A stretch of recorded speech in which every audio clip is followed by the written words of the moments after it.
Hello everyone. तो आज हम लोग देखेंगे green skills most important question IT 402 class 10। ये जो वीडियो है काफ़ी इंपॉर्टेंट है आपके टर्म टू एग्जाम के लिए, सो इस वीडियो को लास्ट तक जरूर देखें। चलिए शुरू करते हैं इस वीडियो को। सबसे पहले क्वेश्चन की बात करते हैं। दिया है व्हाट इज सस्टेनेबल डेवलपमेंट, क्या होता है देखते हैं। Sustainable development is the development that satisfy the needs of the present without compromising the capacity of future generations.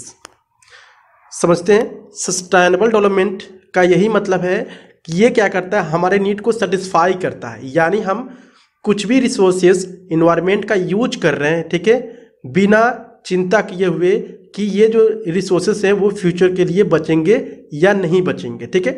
इसको बोलते हैं सस्टेनेबल डेवलपमेंट। क्वेश्चन 2 है व्हाट इज SDG। SDG का फुल फॉर्म क्या होता है। SDG का फुल फॉर्म होता है सस्टेनेबल डेवलपमेंट गोल्स। यानी सस्टेनेबल डेवलपमेंट गोल्स क्या होता है। सो अब बताता हूँ। Sustainable development goals are a universal call of actions. ये क्या है, एक यूनिवर्सल कॉल ऑफ एक्शन है, मतलब कि ये एक रूल है, ठीक है। जो SDG एक तरह का रूल है, और इस रूल में क्या समझौता किया गया है या क्या क्या चीज़ें इंक्लूड की गई हैं इसके बारे में जानते हैं। ये कॉल ऑफ एक्शन है, ठीक है। किस लिए है, टू इन पुअर्टी। यानी SDG का जब इसको बनाया गया था, ठीक है, इसमें कुछ रूल्स ऐड किए गए थे। इसका ये पहला रूल्स था कि हम लोग क्या करेंगे, देश से यानी पूरी दुनिया से पुअर्टी एंड करेंगे, यानी गरीबी को हटाएंगे। दूसरी जो चीज़ है प्रोटेक्ट द प्लेनेट, यानी जो इन्वायरमेंट है, जो प्लेनेट है, जो धरती है, उसको हम लोग क्या करेंगे, प्रोटेक्ट करेंगे, ठीक है, बचाव करेंगे उसकी। And ensure that all people enjoy peace and prosperity. और हम लोग इंश्योर भी करेंगे कि जितने लोग हैं धरती पर, ठीक है, क्या वो अपने शांति स्वभाव से या खुशी से जी रहे हैं या नहीं, ठीक है। तो ये SDG है। SDG में कुछ रूल्स है। पहला जो रूल्स था कि पूरी गरीबी को मिटाया जाएगा। दूसरा जो हम बोल सकते हैं रूल्स था वो है कि प्लेनेट को किस तरह प्रोटेक्ट किया जाए। तीसरा जो रूल है वो है कि जितने भी लोग हैं इस धरती पे क्या वो वास्तव में शांति से और खुशी से अपने लाइफ को जी रहे हैं, ठीक है। तो ये थी SDG, sustainable development goals. Question 3 है how many SDG were given by United Nations to transform the world. यानी कितने SDG बनाए गए थे, ठीक है, यूनाइटेड नेशंस के द्वारा। SDG का मतलब कितने सस्टेनेबल डेवलपमेंट गोल्स बनाए, कितने गोल्स बनाए गए थे, पूरे 17 गोल बनाए गए थे, ठीक है।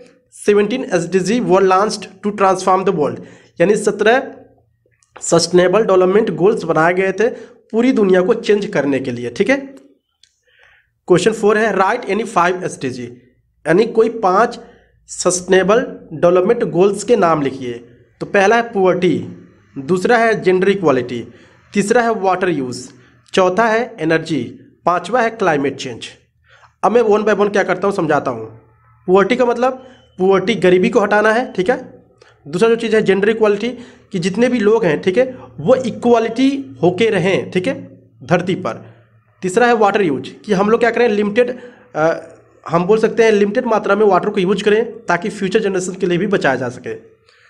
इसके बाद से है एनर्जी, जो इलेक्ट्रिक है उसको भी हम लोग क्या करें, लिमिटेड मात्रा में यूज करें ताकि हमारे फ्यूचर जनरेशन को कोई भी दिक्कत ना हो।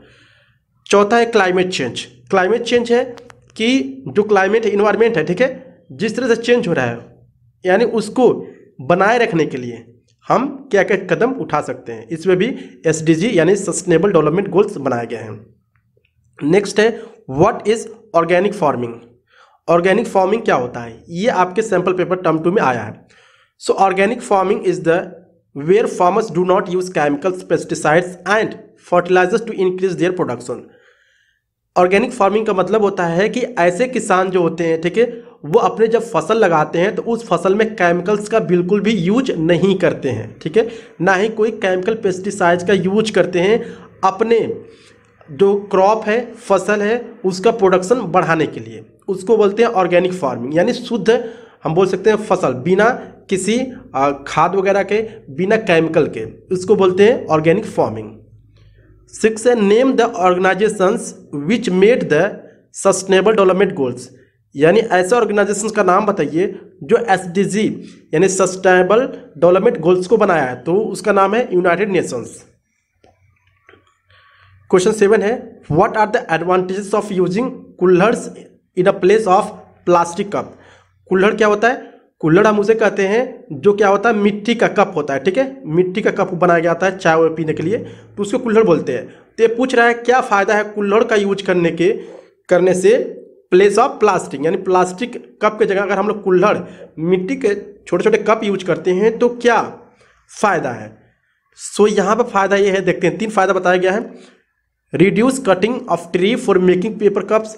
अगर हम लोग कुल्हड़ यानी उस मिट्टी के बर्तन का कप हम लोग यूज करते हैं, ठीक है, तो इससे क्या होता है, पेड़ कटने से बच जाते हैं। क्योंकि अगर कुल्हड़ की जगह अगर प्लास्टिक का हम बोल सकते हैं कप बनाया जाए तो उसके लिए पेड़ को कटना जरूरी होता है, क्योंकि पेड़ से ही तो पेपर्स बनाए जाते हैं, ठीक है।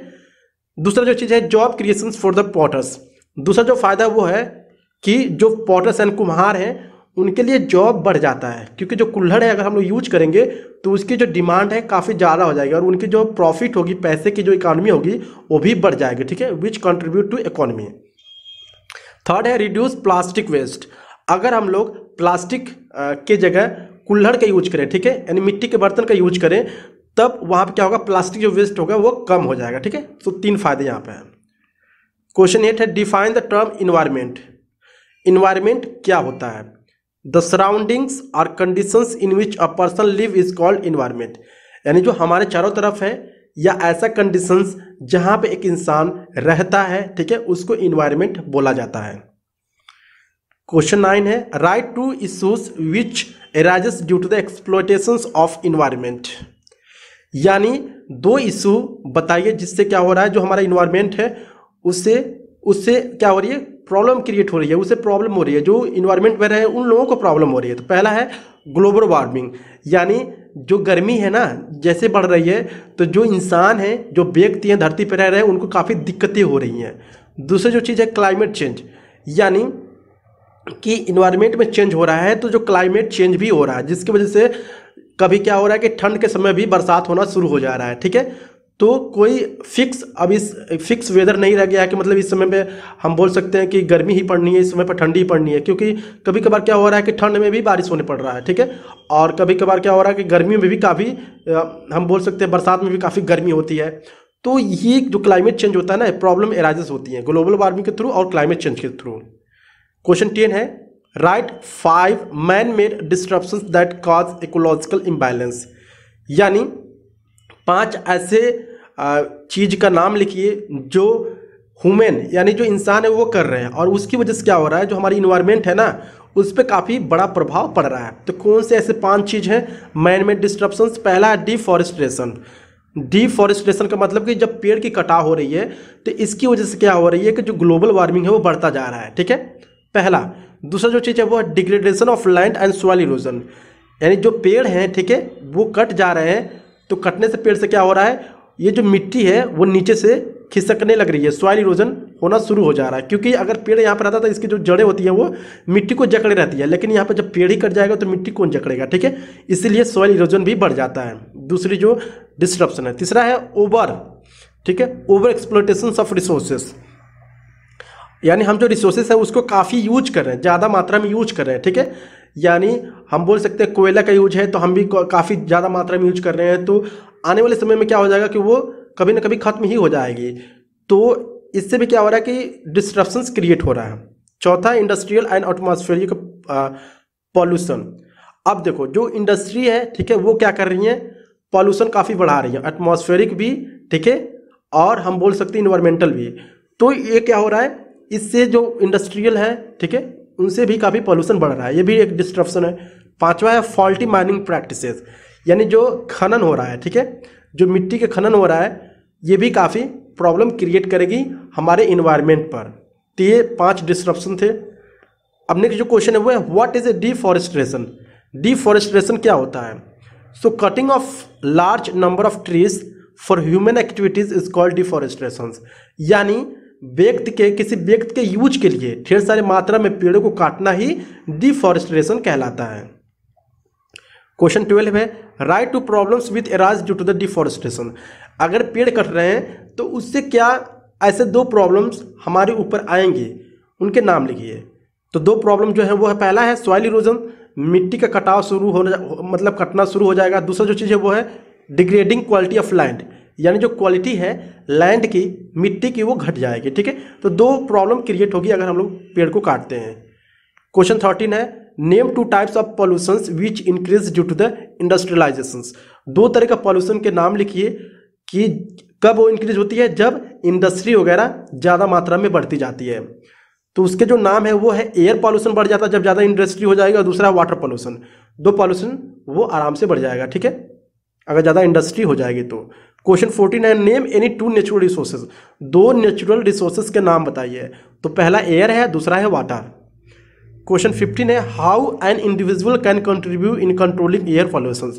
अगर कोई व्यक्ति है उसको एयर पॉल्यूशन को घटाना हो तो वो किस तरह से कंट्रीब्यूट कर सकता है।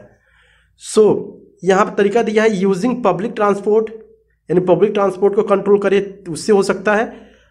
बी है pollution check and maintenance of vehicles at regular interval, और वो पॉल्यूशन को चेक कर रहा है। ठीक है, किस व्हीकल से कितना ज़्यादा पॉल्यूशन हो रहा है, इसके थ्रू वो कंट्रीब्यूट कर सकता है एयर पॉल्यूशन को, यानी कंट्रोल कर सकता है। क्वेश्चन 16 है what are 4 R reference to management of waste. 4 R क्या होता है किसी भी वेस्ट को मैनेज करने के लिए। पहला है रिफ्यूज, रिफ्यूज का मतलब मना कर देना। दूसरा रिड्यूस, कम कर देना। रीयूज, फिर से, यानी हम बोल सकते हैं रीयूज का मतलब कि किसी भी कोई भी प्रोडक्ट खराब है फिर से उसको सही करके आप क्या करो, यूज करो, उसको बोलते हैं रीयूज। रिसाइकिल का मतलब कि ये आप कोई भी प्रोडक्ट है उसको क्या कर रहे हो, फिर से बना रहे हो, फिर से उसका यूज कर रहे हो, उसको रिसाइकिल बोलते हैं। चलिए क्वेश्चन 17 है व्हाट इज अपसाइकिल। अपसाइकिल का मतलब क्या होता है। Upcycle is a new concept wherein old used material is modified and a new product is created to share with needy interested people. Upcycle का मतलब यही होता है कि ये काफ़ी न्यू कॉन्सेप्ट है, यानी जो पुराने मटेरियल हो गए रहते हैं उसका यूज करके नए प्रोडक्ट बनाना। ठीक है, और नए प्रोडक्ट को बनाकर किसी इंटरेस्टेड पीपल या किसी को वो चीज़ों की आवश्यकता है उसको दे देना, उसको बोलते हैं अपसाइकिल। 18 है name any 2 renewable resources of energy. Renewable resources of energy कौन है, तो वाइंड एनर्जी है और वाटर एनर्जी है। ठीक है, तो ये थी पूरी most important question green skills का। आई होप आपको ये वीडियो काफ़ी हेल्प करेगा आपके टर्म टू एग्जाम में। So thank you so much. अगर अच्छा लगा प्लीज़ सब्सक्राइब कर दीजिएगा चैनल को। Thank you.